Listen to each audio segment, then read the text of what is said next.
Hello and welcome back to another Omniheroes video. In this video we're just going to have a look at Phantoms and what they can do. Now in my opinion Phantoms are one of the strongest teams, or at least strongest faction synergies that we do have in the game, and I'll just demonstrate as to why we probably won't be able to get the Phantom synergy to do what it needs to do. Primarily because these guys are pretty weak, but we'll have to see. So let me go ahead and build a couple of Phantom teams, and then we'll jump straight in. Okay, so we've jumped back in, and the two Phantoms that I want to go through on this team specifically are Minotaur and Franz. So before we do properly jump in to any battles, let's go ahead and check out what these Phantoms do. So it is a faction synergy, and I would say probably the second strongest faction synergy following the Monarchs. So what do they do? So if you have two of them, as we do at the moment, when a synergy mate dies, one other random fallen ally is revived, restoring 10% of HP. You can only trigger one time per battle. So effectively you get the Avengers. The Avengers effect, the Avengers revival effect, but you can have it in other teams. So this is the team that I'm running at the moment. The reason that I'm running this team at the moment, I could add another Phantom in and we would get some damage reduction, but I do kind of want to see these guys go down. Probably isn't going to happen, but we'll have to see. So these are the the artifacts that I've got in. We could probably take these out. They are there for stun, and we do have the two Phantoms here for stunning as well. So let me just show you what Franz does. Firstly, he does 350% magic damage to 4 enemy units. For each 1 stack of corrode, this damage is increased by 10% up to 300%, and has a 100% base chance to apply 4 stacks of corrode. So effectively, he's going to be applying corrode. He's going to be doing more damage the more corrode stacks are on. Okay, it does the job. Now, he doesn't do very much here in these passives, except for this one. So when Franz is deployed, increases the corrode damage dealt by allies by 100%. That is half of what Lancelot does. So if you do want to go all corrode based damage, then you can run Lancelot and Franz on the same team. I wouldn't recommend it though, just primarily because of the deviant and divine synergies taking a hold of the meta. I wouldn't recommend having more than one divine or deviant unit on the team. Now, Minotaur, what does he do? Well, he deals 260% physical damage to enemies and doubles the number of corrode stacks on the target. This does not exceed the limit of corrode stacks. So say for example, if you don't have a corrode stack limit increaser like Dullahan or like Emily on the team, Minotaur is not going to be super effective because you're only going to be able to get those corrode stacks up to 5. And he does the same thing on his secondary skill as well. He also taunts, I believe, in this one. Is it this? No? Yeah, well, I thought he taunted, but he doesn't. But he does increase damage reduction by 30%. For every 1% cure rate, additionally increases attack, and then this is every 1% cure rate. So he doesn't do altogether too much on these passives. But we'll jump in and we'll see how this team does. I think it should do relatively well. We do have our two Monarchs on here in Talos and Dullahan. We also have Minotaur and we have Franz on the team as well. So we're going to look to do a lot of corrode damage, hopefully over the course of the next round or two. As you can see, because enemies have Holy Shield active, they aren't able to take a lot of damage right at the start that we typically see with Mystifiers, but we should be okay moving forward because we do have our Holy Shields here as well to help protect the team, and we had our two Deviants on the team as well to allow for that. Now, Franz also does a fair chunk with his runes, as does Minotaur. They do stun, but unfortunately, the reason I didn't go through it here is because it's not effective in this particular setup against these particular enemies, anyway, who have the unstoppable effect. Minotaur to do 2,744 million, that is not bad at all. Again, he's doubled the number of corrode stacks on enemies, all up to 10 stacks of corrode now, so very effective and very helpful when Gaia does want all of those does want all of the corrode stacks possible. So we do apply the corrode stacks again, and we keep applying these corrode stacks until the enemies are gone. So that is Minotaur and Franz, the only two Phantoms on the Mystifiers team. I think that if they were to get another, say, a DD Mystifier, you could probably run these two, potentially with like another stun effect for the team for PvP. But I do think that if we do get a Mystifiers Phantom, then these two will become reasonably relevant again. Now, we're going to move on to a different team, so bear with me. Okay, I'm just going to go over the only Phantom well, I say only, you've got Gerald as well. If you are running Gerald and you do want to put him in the right position, something to note, you cannot put him in any one of these 1, 2, 3 or 5 positions. You need to put him in this 4 position to get the most out of him. The reason for that is because he does a sweep attack, but if you put him here, he won't get Ellie up at the top right, and if you put him up here, he won't get Masterma with his attack. He will only deal damage to 4, but if you put him in this back middle slot, he has access to everybody and he will swing at everybody. Just a quick one on our previous Omni Guardian. They changed his skin, just in case you didn't know, and he is an Omni Guardian. Believe it or not, that was the unit that was the Omni Guardian.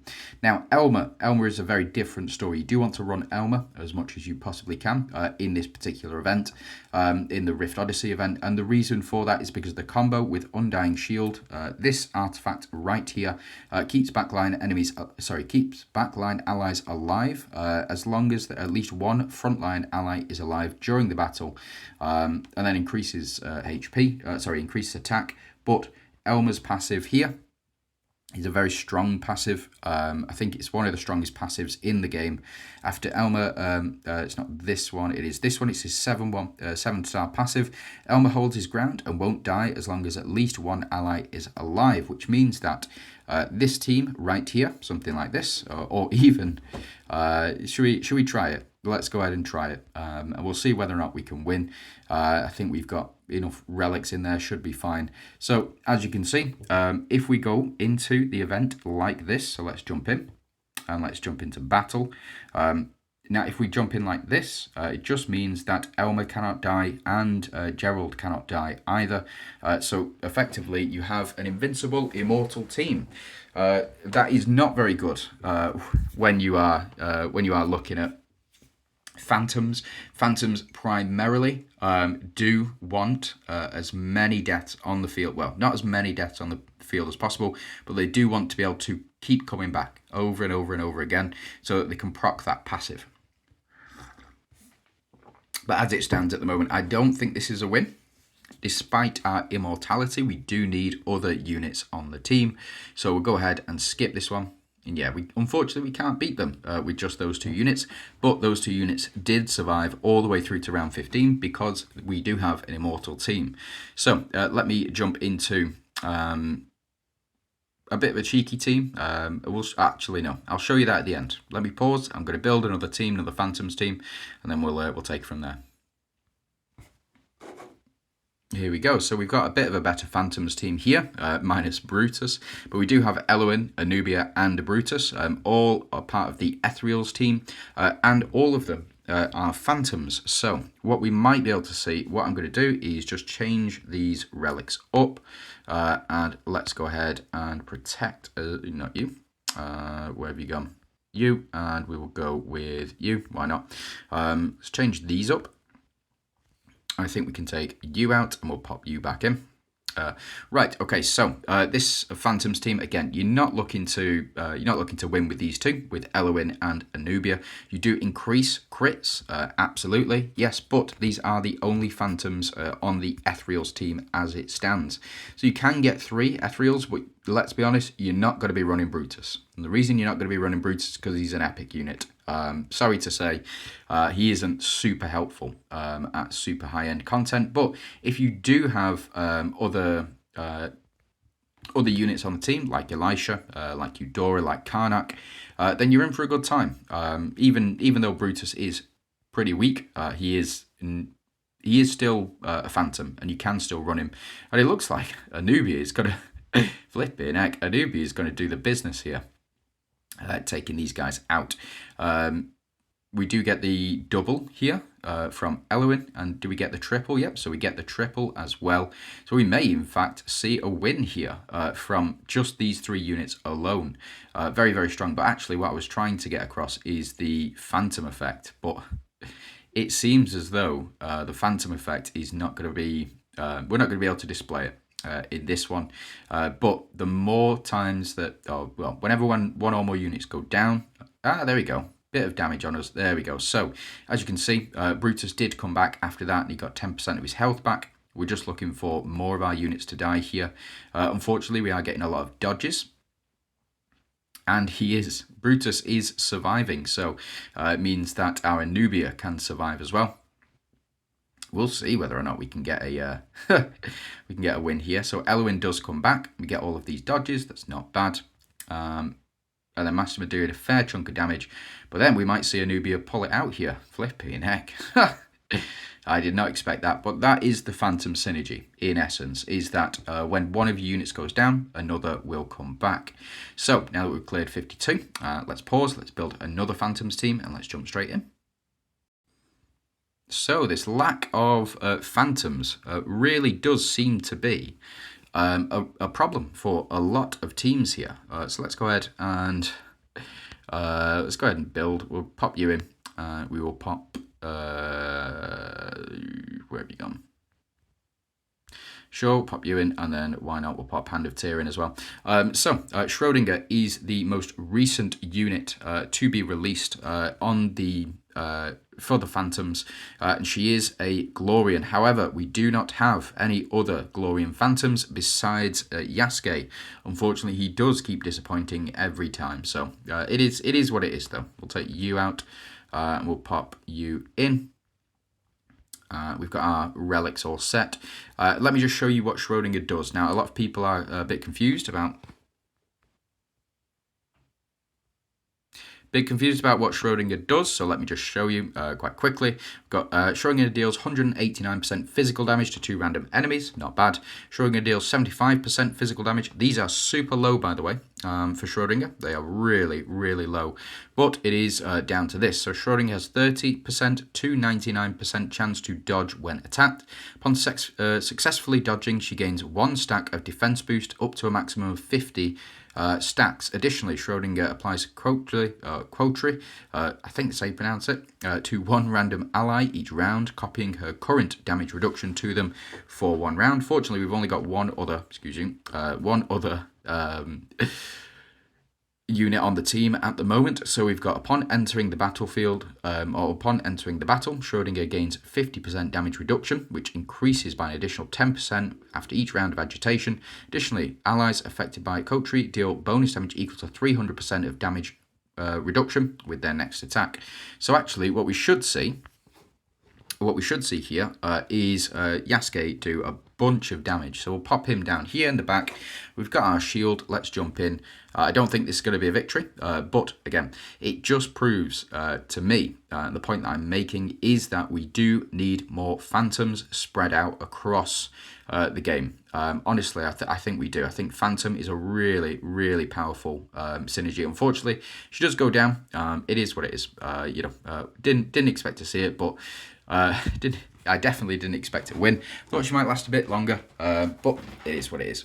So let's go ahead and build ourselves another Phantoms team, and then we'll take it from there. And here we go. So these are the 3 Phantoms on the Dooms team. Now, these are a much better showing, I would say, than we've seen in basically the rest of the teams. Mystifiers has 2 Phantoms, neither of which are DD. We have 1 effectively Phantom on the Valianters team, and that is Elma. You also have, on the Ethereals team, you have Elwyn and Anubia. Again, this team is a much, much stronger setup than that, even though they did have 3. I'm not going to be counting the epic units on there. Glorians only have 1, no DD units on there. It is literally just Dooms, who do seem to have the cream of the crop when it comes to Phantoms, and also we have the Avengers, which I'll get into in just a second. So we have Dahlia. Dahlia, if you don't know what Dahlia does, please go ahead and look her up and start picking up copies of her. She is probably the strongest PvE unit in the game, and it's because of her swap ability. So as you can see, we swap here. So Dahlia and Ayushta swapped, and what that means is Ayushta will get buffs equal to the number of buffs, she will get attack and HP equal to the number of buffs that Dahlia and her share. Dahlia also can then copy the buffs that are on Ayushta when she does swap, and Dahlia will swap every single round. I think it's up to 3000% HP and up to 1500% attack, which is no small number. Dahlia also then copies the buffs that are on that unit. You do have Ayushta. Ayushta's a long one. She increases the reflect rate, so she's really good in the mirror for dooms. And you are also she also applies this confuse, and she also, when she does that whip effect, you lose your entire team lose 10% of their HP. But she then removes all debuffs from your team as well. So that is how you can go about beating Corrode, is with Ayushta on the team, and also you can go ahead and beat a Dooms matchup with Ayushta on the team. You also have Sylvan. Sylvan has the highest attack for her ultimate in the game, as you can see, out-damaging Dahlia and Ayushta on this team. She does a lot of work. So let me just break it down a bit more now that we've seen them in action. So Sylvan, on her ultimate, Sylvan calls upon her ancestral power, charges towards the enemy alongside phantoms, dealing 1057% physical damage to 3 random enemies and gaining 2 stacks of reflect boost. This also goes up, so it goes from 1057 to 1586% if you do have her Lightseeker active. Not many people will have invested too much in Sylvan, but she does have the highest damage ultimate in the game, so just keep that in mind. Now, Sylvan, the Centaur commander, charges and attacks a single enemy, dealing 315% physical damage, gaining 2 stacks of reflect boost, so it is all about getting those reflect boosts with Sylvan. She also increases from 315 to 473% when you do get her Lightseeker up as well. Her first passive, Sylvan, additionally increases the reflect rate by 25%. When Sylvan is deployed, all allies increase their reflect rate by 20%. When Sylvan is deployed, all allies recover 5% of their own HP after being attacked. This effect can be triggered 1 time per round, so effectively that's per unit, so you can effectively trigger it 5 times if all 5 of your units are hit. A relatively good commander for the Dooms team at very early stages. Increasing that reflect rate is a very powerful effect, especially if you've got a unit like Doris on the team who will apply the reflect damage first before the enemies have been able to hit you. When Sylvan is deployed, all allies increase the reflect rate stat by 10%. So she is very, very strong if you do build her correctly. Now, I've gone all reflect for Sylvan. Could go all DPS for it as well. I think this is reflect. No, I think it's DPS. Sorry. No, it is reflect. I am right. Please ignore me. But I've gone all reflect for her, and I do have her epic runes. I've not gone up to 2/2 with her, but it's when reflect is triggered. Sylvan has 30% chance to apply healing ban. If you don't know what healing ban is, it means that they cannot gain health, so unable to heal the target during a healing ban. So she can apply it to 3 random enemies for 2 rounds, and then the higher up you go per runes, it's got a 30% chance for 4 random enemies, and then a 30% chance to all enemies as well. So if you are going up against a team that does heal quite a bit, and you do have Sylvan's red runes, just casually, then you can go ahead and run her as well. Now let's check out Ayushta. Another very powerful unit here. Ayushta summons a heart bomb that detonates at the center of the enemy party, dealing up to 472% magic damage to all enemies. She also applies confuse to 2 random enemies for 1 round and dispels 2 stacks of buffs from all enemies as well. So she is a debuffer, and she does dispel all of those buffs on her ultimate. On her secondary, Ayushta whips the other ally units, dealing damage equal to 10% of the target's current HP. This also takes into consideration that if one of your units has basically 0 HP, she's not going to kill them, don't worry. She also applies Demonic Inspiration on them, increasing damage boost by 15% and purifies 2 stacks of debuffs from our allies. This is really important. The reason that this is really important is because of the Celestial trigger. So if you have unique Celestial runes, whenever you purify any debuff whatsoever, you have a 50% chance to apply hindrance on the enemies. So Ayushla, with her high speed, if you have a look, 126, it is a very, very high speed. She will also purify, and you can trigger that hindrance as well. Now, Ayusha's damage reduction is increased by 30%, so very, very tanky. And when Ayusha is deployed, increases the reflect rate of all allies by 20%. That's not bad at all. Leviathan does this better now, with it going up to 200%.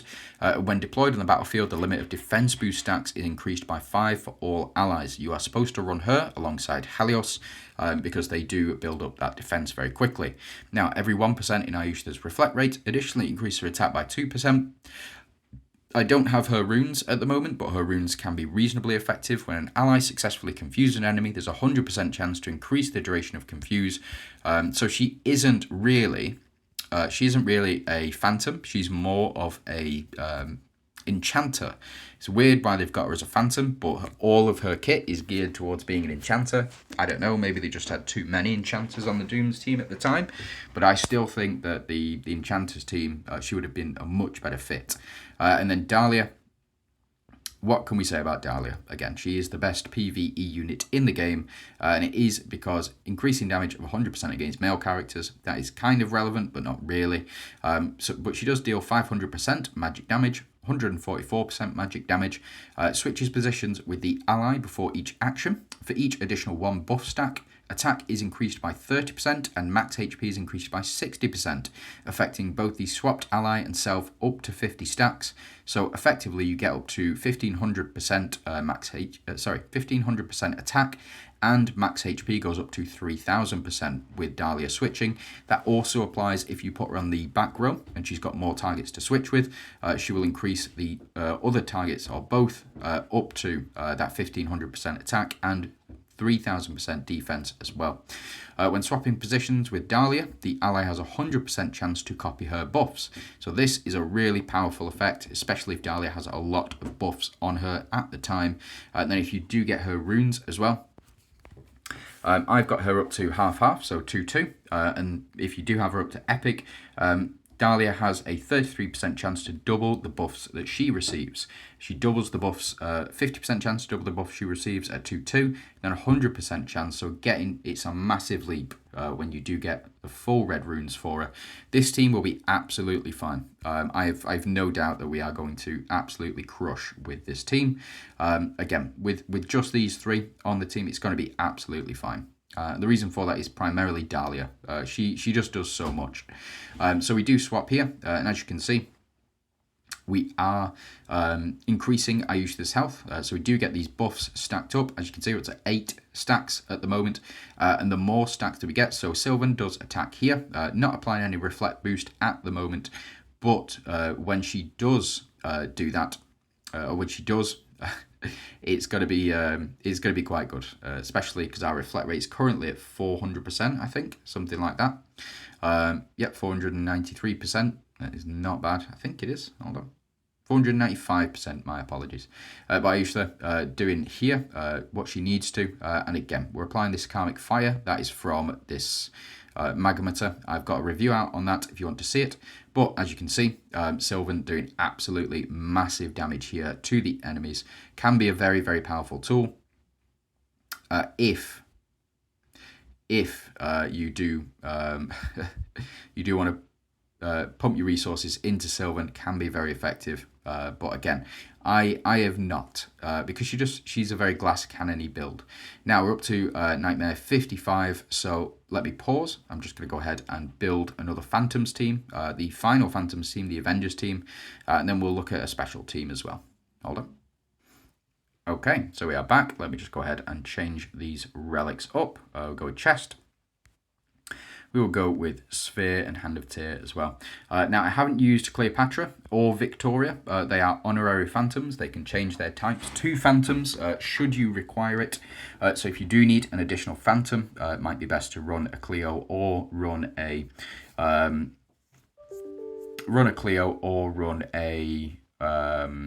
Victoria as well.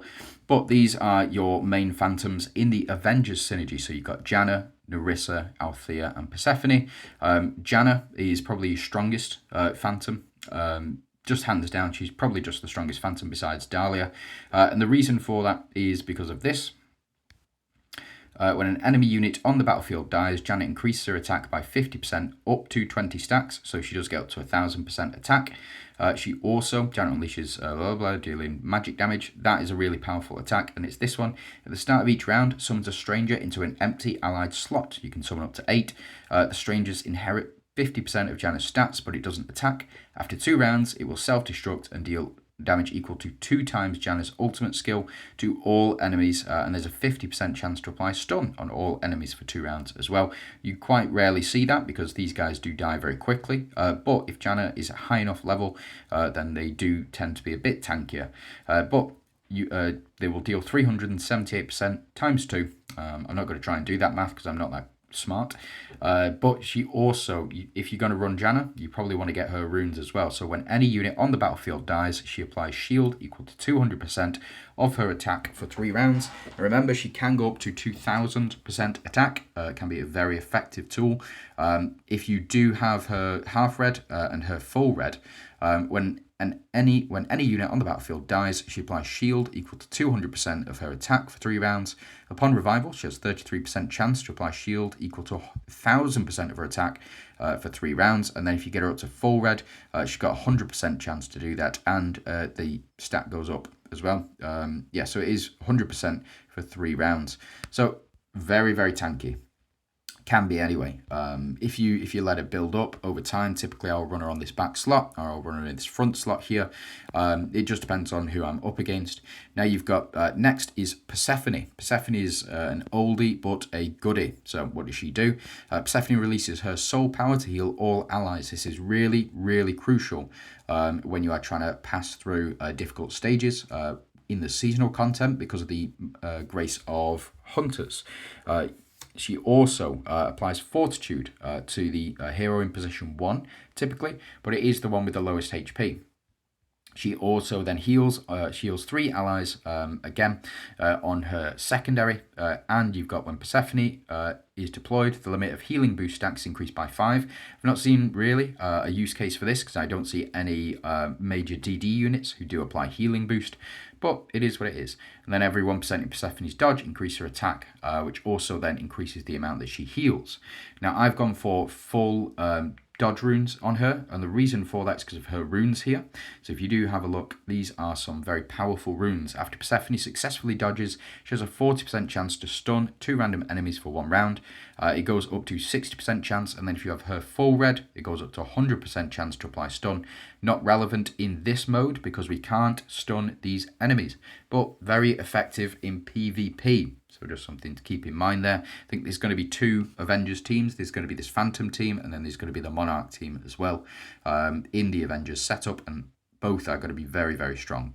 So we do have Althea. Althea is a linchpin to just about all Avengers teams. You want her on as much as possible. And the reason for it is her 7-star passive. When Althea is deployed, the revival effect for Avengers synergy mates takes effect immediately instead of the next round. So if an Avengers synergy mate dies, say Nerissa goes down, she will revive immediately, rather than having to wait for 1 turn to pass and then a tombstone will pop up, and then at the start of the next round, Nerissa will come back if that tombstone is there. The problem is if your entire team gets 1 shot, then your entire team will go down. Even if you've got that revival function up, it is really, really frustrating sometimes. But it is what it is. So let's jump in. And let's pop in Solomon because he is the counter hero as well. And let's jump into the battle and let's see how this Avengers team does. Again, really, really strong. I didn't talk about Nerissa. What a fool. What a fool. Every time a unit dies, Nerissa does her ultimate attack. Nowhere near as powerful as Aphrodite. Aphrodite also steals, and she builds up her attack based on the number of debuffs that are on your team as well. However, Nerissa can be very, very powerful in the very late game. Specifically, if you get her attack up and if you have her exclusive runes. I do not. I've not invested in Nerissa altogether too much, but she can be really powerful at 11 and 12 stars respectively because her attack goes up and up and up. And they did buff Nerissa the turn or the season that she came out because this is the effect. We just do so little damage to the enemies when her passive kicks in. It's like she's, I got really excited about Nerissa because of the ultimate every time she did what she needed to, but it's not as effective as you might think. It sounds great. Having every time an ally or an enemy dies, she does that 365 million, whatever it is. Solomon dodged an attack, so we do get something back here, and then Nerissa will pop her ultimate again. I'll go through her full passive in just a second, but as you can see, we're doing more and more damage now, now that some of our allies have died, and it is only going to build up more and more and more. And we are also healing quite a bit with thanks to Persephone, so having Grace of Hunters here is really helping out Nerissa. So as you can see, even when an enemy unit dies, Nerissa is still going to pop off here. Again, it can be a very powerful effect, and it looks fantastic here. But the problem is it's not fantastic in PvP. So yeah, it looks fantastic. Let me just go through Nerissa very quickly. She also looks great. I really enjoyed the look that they gave her as well. I'm going to pop her down in this slot 5 as well. So first things first, Nerissa on her ultimate deals 240% magic damage to all enemies, increases max HP of all allies by 10% up to 40 stacks. So the more she does this ultimate, the higher the HP pool for your allies will be. Again, with lots of units dying on the field, it's going to be quite easy to get that effect. So secondary, she deals 195% to backline enemies. You don't really see that altogether too much. Whenever a unit dies on the battlefield, Nerissa has a 100% chance to cast her ultimate up to 3 times per round. I don't know if that's correct. I've seen her do more than 3 ultimates per round, but again, it is what it is. Now, when taking damage, there's a 33% chance to negate the damage, which means she's super, super tanky. Every single instance of damage gets that proc. Now, when Nerissa is alive, the count of passive effects triggered when summons appear is increased by 1, which means that every time a summon effect, every time you summon something in that slot, it will double the number of triggers that you get for it. For each allied summon, Nerissa's ultimate damage is increased by 30% up to 450%. So every time a summon comes in, this will double. So effectively, she'll get 60% attack. 60% ultimate damage up to that 450% ultimate damage. A very powerful ability, and they had to add that in because she was just doing nothing. Now her runes, here it can be very, very strong. So each time Nerissa revives, she gains 1 stack of Sanctuary, so she's invincible when she comes back. Each time Nerissa revives, she gains 1 stack of Sanctuary. Nerissa immediately revives and restores 20% of max HP up to 2 times per battle. And if you have her full red runes, then she does it 4 times per battle as well. So she can just keep coming back and back and back the same amount of times as Mavis. Mavis, again, does the business. So we will see just how good Nerissa can be moving forward now that we've gone through all of her passives. Honorary Phantom is Mavis, because you are looking for Mavis to die as often as possible. So having her on a Phantoms team just makes her that much stronger as well, because every time she does die, she will deal the last word damage, and then it'll become really, really strong. So as you can see, we're not doing altogether too much at the moment. We just kind of need these summons to die as much as possible. So Nerissa will build up her ultimate damage as much as possible. So there we go, 1 down. We do get Nerissa to proc. We get our HP up as well. And every time we cast that ultimate, we also get HP up. So that's 2 times HP up for our team. We do get Mavis to go down because of the corrode damage. As you can see, Mavis has already started to impact the game. And now Janna to do 1,000 million. That is actually not bad at all. And how much is Janna going to do? 127 with her ultimate. But she's going to proc that at least 3 times per round, allegedly. I've seen it do way more though, which is, yeah, it is what it is. Now, something to note as well, when you do have Mavis, yeah, she's very strong. Nerissa is very powerful against PvE units, but again, it's all about getting those summons in. So Janna and Nerissa together work really, really well. They are best buds. But Persephone, whenever Mavis is deployed, Mavis increases the number of fortitude stacks to 2. So it goes for 2 rounds, and it applies to the 2 units here at the front, rather than just that one. So again, Nerissa, very, very good if you are killing a lot of enemies, but does tend to go down very quickly. That is what those red runes are for. So the quicker that you can get her red runes, if you are running Nerissa, the better off you will be, because she will come back and she will be invincible for that next hit as well, which can be very good against enemy Dooms teams, enemy Mystifiers teams, and the like as well. So again, we'll power up. We'll get our sphere to trigger twice. And that is because of our Forbidden Chest. And we have Mavis on the team now, which means that all of our relics have the chance to trigger twice. We haven't really seen much of this Phantom synergy at the moment. It's kind of more for PvP and later stages that it becomes really super effective. So as you can see, we're not doing altogether too much at the moment. And again, it's because these summons have not died. So this summon comes back in and we kind of need it to die again as much as we possibly can. Enemy Lachesis is going to remove all of the hard work that we've done so far when she does her ultimate attack. Even going to remove those fortitude effects. But it is what it is. And now we're up to 2,222 million damage for Nerissa on her ultimate. So every time a unit dies, we are going to see a lot of that. Like this, for example. So as you can see, doing a lot more damage now. Got a couple of misses here. And then Nerissa is just going to keep chaining off until all of the enemies are dead. That is a great example on that enemy team of why Althea is super important, because the enemy Avengers did have the opportunity to come back, but they couldn't. And the reason for that is because the round ended with all of the team dead, which means that even though we have that gravestone there, you just don't get that revive, which I think is it's a bit of a shame. I think the devs should change that, to be honest, and they should change it so that you do get that trigger despite having all of your team die. Again, sometimes you just can't help it. The entire team will go down, and that's kind of what you're expecting with the Avengers. The more often they die, the stronger that they will become. Is typically how you'll run it. Now, what I'm going to do is we'll have a watch through this, and then we'll see Nerissa pop off once again. And I'm just going to get another team set up for these next two rounds. So we do get Mavis here, does die. Mavis will come straight back. Yep, with thanks to Althea's passive. We do get Janna dealing a fair amount of damage, and then we get Nerissa to do even less damage, flipping out. So we must not have got any healing from Persephone just yet.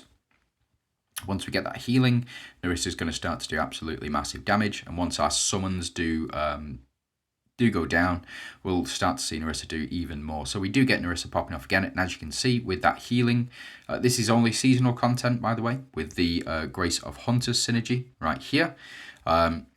We do get to see much more damage anyway.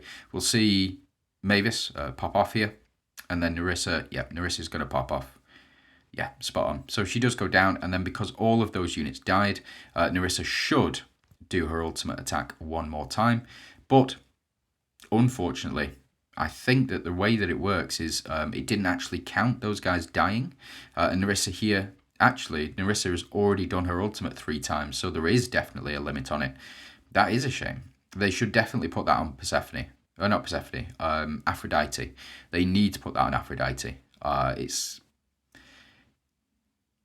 It's a bit unfair, to say the least. When Aphrodite does do what she needs to, or does what she's intended to do anyway.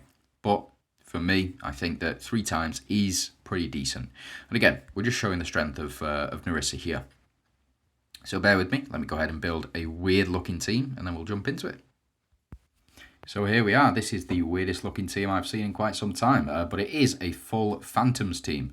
So you do have Dahlia and Ayushta, the two Dooms. You have Gianna and Narissa, the two Avengers, and you have Elma as well, who can pair very well alongside Dahlia. So the purpose of this team specifically is to have Elma and Dahlia switch as often as possible, so that when the rest of the team go down, Elma is left with an additional 3000% HP, and as well, we'll have a very, very high attack with thanks to Dahlia switching. Now, we don't have any or very much healing on this team whatsoever, but I don't think it's super required because we're going to be doing so much damage with the rest of the team here.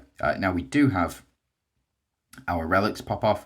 I have gone with the Magmata, I've gone with the Lance, and I've gone with the Death Scythe as well for the increase in attack for all of our units. The reason that I've got Janna on here is because of the summons. So every time one of these summons goes down, hopefully Narissa is going to start to build up that attack as often as possible. And with her passive kicking in, we should see Narissa's attack go well up.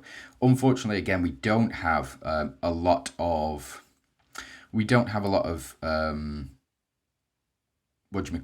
healers on the team.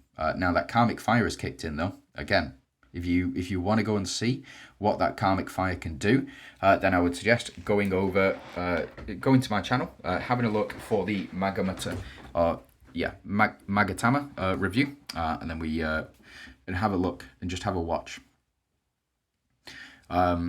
Is really powerful. Now, we do have Elma here. How much is he going to do? Not altogether too much. So we do need to switch more with Dahlia. Again, this is a very, very strong team. I won a lot of my matches 2 seasons ago, I think. When I ran this team specifically, I didn't have Narissa in the team. I did have Hades in the team instead to pair alongside Elma and for the steal effect as well. So Narissa here should pop off and we should get this Karmic Fire effect kicking in as well. Can pair alongside Mulan for double the fire damage, but again, we'll just have to see. So we do get Janna to do what she needs to here. And then Narissa popping off once again. We're only in round 2, and she has done a lot so far. And this team, it just doesn't go down. Or if it does go down, it comes back. Like I was running the the shield as well, that mirror shield, and that is really, really important. With the previous build anyway that I had. But it was just so strong because all of our team went down, and they just kept coming back and coming back and coming back, and nobody could do anything about it, which is why it was a really, really powerful build. But again, this time, as you can see, we've done the business here, and no healer on the team. Narissa still to do the most because of the amount of deaths that do happen on the team, and we do have enemy fortitude here. So let's jump in and let's see. So we can go with Franz. Franz is Franz is fine. So we'll pop Franz in. He's a counter hero. He's going to remove that fortitude effect for us, and then we'll finish the video off. I know it's been a long one, but there's so much to this Phantoms team. I just wanted to make sure that I got all of it in here and displayed that actually the other teams besides Avengers need some Phantom love as well. I think potentially having like a Mystifier's Phantom team or a Valiant's Phantom team would be actually quite good. I think, but you know, move away from Protectors. Protectors are okay. They're probably above Enchanters, I would say, but still, I don't think it's super effective. Now we do get Narissa to pop off here as well because our Stranger died, and we've seen it all before. We're applying all of this Karmic Fire. It's doing a lot of work. We're going to see a lot of damage moving forward. So we do get this. We get Dahlia to do what she needs to do as well. And she does heal a little bit back when she attacks. So as you can see, doing the business here. Janna to do, again, not altogether too much. It takes a while for this team to build up, but when it gets going, it seems practically unstoppable. The only downside to this is when a unit does come back with the Phantom synergy, that they do not retain the buffs, the same as the Avengers. If, say, for example, you were running 5 Avengers, 5 Phantoms, then they would retain the buffs, which is really, really powerful effect. But again, I just think that there are other teams, Monarch teams specifically, which is probably going to be better for you when you are running this. So we do get the Stranger go down again, and we are starting to build up our attack now. I think this team works better with a healer on it, specifically this season. But as you can see, without that healer, Narissa is doing basically very little damage, to say the least. And it is going to be more Dahlia and Elma in the long run that are going to output more damage. But again, we'll have to see. So we get that Karmic Fire. Narissa's going to pop off here. Or she should have done. Yeah, there we go. So she does pop off. There we go. We just need one more hit. And we get it. There we go. Spot on. So that is the Phantoms team. Again, I know it's been a very long one. It is what it is. But we'll jump into the next one. And the next one, speaking of the devil, we are going to go for Protectors. So thanks very much for watching. Hope you have a fantastic day and good luck.